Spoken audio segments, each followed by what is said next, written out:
কথা বলেছে। এই চারটি কথাকে মানব জীবনে পালন করা এবং যাজন করা, আচরণ করা কর্তব্য, নাহলে আমাদের জীবনে সুখ শান্তি আসবে না। দ্যুতম অর্থাৎ দ্যুতম মানে যে খেলা করেছিল যুধিষ্ঠির মহারাজ, পাশা খেলা, তাস খেলা, জুয়া খেলা, এটাকে বর্জন ত্যাগ করতে হবে। তারপরে পান, পান অর্থাৎ সুরা মদ্যপান, তাকে বর্জন করতে হবে। পান, সিগারেট, বিড়ি, চা সব পানের মধ্যে পড়ে যায়। স্ত্রী, স্ত্রী অর্থাৎ নিজের স্ত্রী ছাড়া পর নারীর কাছে না যাওয়া, অবৈধ সঙ্গ 3 নম্বর। 4 নম্বর সোনা, সোনা অর্থাৎ জীব হিংসা। জীব হিংসা মানে যে আমরা কেটে যেটে রান্না করে খাই, সেটাকে মানা করতে শাস্ত্রের, ভাগবত, আমার কথা নয়, ভাগবতের কথা। এই চারটিকে যদি আমরা মানতে পারি, তাহলে আমরা কি হব? ধর্মপথে আগাতে পারবো, একটা সৎপুরুষ হতে পারবো। এটা ভাগবতে বলছে।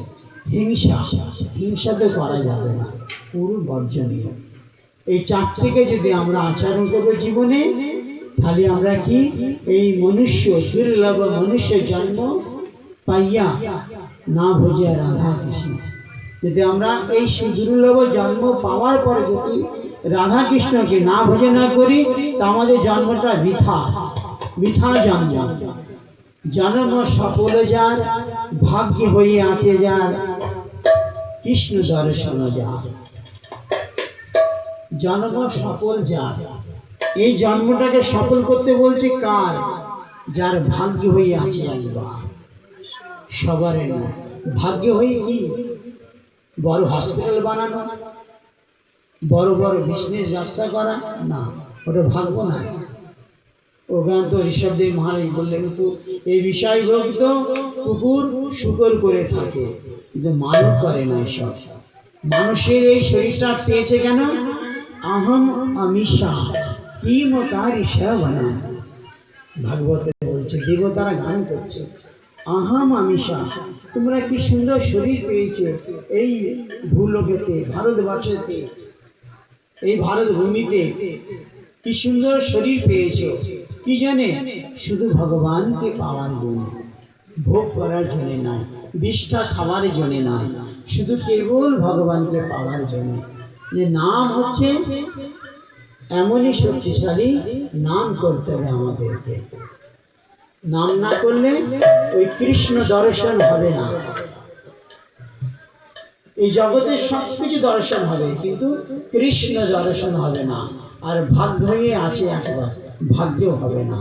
আবার কি হবে?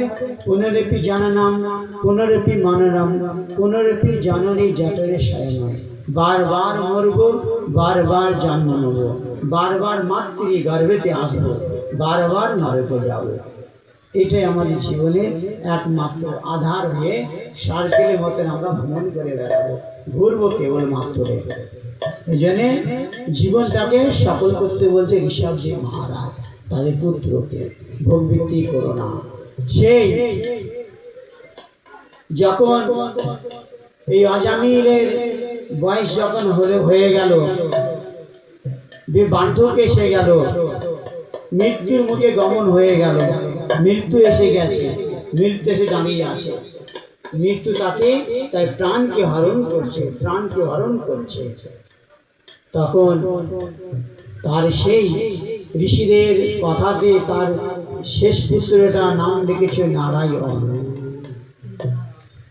তখন সে ভয়ে ভীত হয়ে সেই যমদূতকে দেখে বিভৎস চেহারা তাদের সেই দর্শন করে সে ভয়ে কাতর হয়ে নারায়ণ নারায়ণ করে ডাকছে। কাকে ডাকছে? পুত্রকে। তাহলে এখানে বলছে তার পুত্রকে কেন্দ্র করে ডাকছে, কিন্তু নাম হয়ে গেল ভগবানের উচ্চারণ।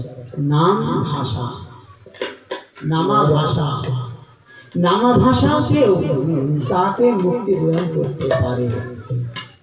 আর শুদ্ধ নাম যদি হয় তো তার কোনো কথাই নেই। তাহলে সেখানে যমরাজের দুধের এসে দিতে পারলেন না সেই দস্যু আজামিলকে, এত পাপিষ্ঠ ছিল।